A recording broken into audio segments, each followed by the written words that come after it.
दूसरा तिमोथियुस बाब नंबर 3। आखिरी दिन।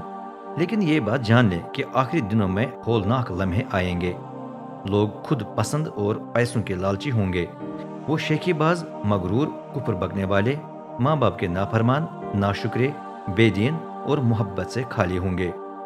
वो सुलह करने के लिए तैयार नहीं होंगे। दूसरों पर तोहमत लगाएंगे, अयाश और वहशी होंगे और भलाई से नफरत करेंगे। वो नमक हराम, गैर मोहतात और गुरूर से फूले हुए होंगे। खुदा से मोहब्बत रखने के बजाय उन्हें ऐश व इशरत प्यारी होगी। वो बज़ाहिर खुदा तरस जिंदगी गुजारेंगे, लेकिन हकीकी खुदा तरस जिंदगी की क़ुव्वत का इनकार करेंगे। ऐसों से किनारा करें।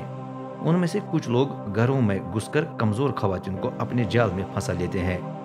ऐसे ख़वातीन को जो अपने गुनाहों तले दबी हुई हैं और जिन्हें कई तरह की शहवतें चलाती हैं, गोया हर वक्त तालीम हासिल करती रहती हैं तो भी सच्चाई को जानने तक कभी नहीं पहुंच सकती।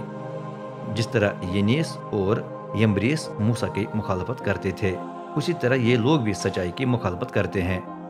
इनका जहन बिगड़ा हुआ है और इनका ईमान नामकबूल निकला, लेकिन ये ज्यादा तरक्की नहीं करेंगे क्योंकि इनकी हमाकत सब पर जाहिर हो जाएगी, बिल्कुल उसी तरह जिस तरह यनीस और यम्ब्रीस के साथ भी हुआ। आखिरी हिदायत।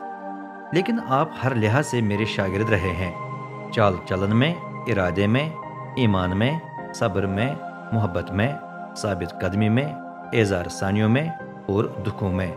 इन ताकिया इकनियम और लस्तरा में मेरे साथ क्या कुछ ना हुआ। वहाँ मुझे कितनी सख्त एजार सानियों का सामना करना पड़ा, लेकिन खुदावंद ने मुझे इन सब से रिहाई दी। बात यह है कि सब जो मसीह ईसा में खुदा तरस जिंदगी गुजारना चाहते हैं उन्हें सताया जाएगा। साथ साथ शरीर और धोखेबाज लोग अपने गलत कामों में तरक्की करते जाएंगे।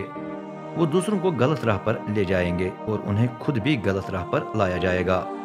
लेकिन आप खुद उस पर कायम रहें जो आपने सीख लिया और जिस पर आपको यकीन आया है, क्योंकि आप अपने उस्तादों को जानते हैं और आप बचपन से मुकद्दस सहीफों से वाकिफ हैं। खुदा का ये कलाम आपको वो हिकमत अता कर सकता है जो मसीह ईसा पर ईमान लाने से नजात तक पहुंचाती है, क्योंकि हर पाक नविश्ता खुदा के रूह से वजूद में आया है और तालीम देने, मलामत करने, इस्लाह करने और रास्तबाज जिंदगी गुजारने की तरबियत देने के लिए मुफीद है। कलाम मुकद्दस का मकसद यही है कि खुदा का बंदा हर लिहाज से काबिल और हर नेक काम के लिए तैयार हो।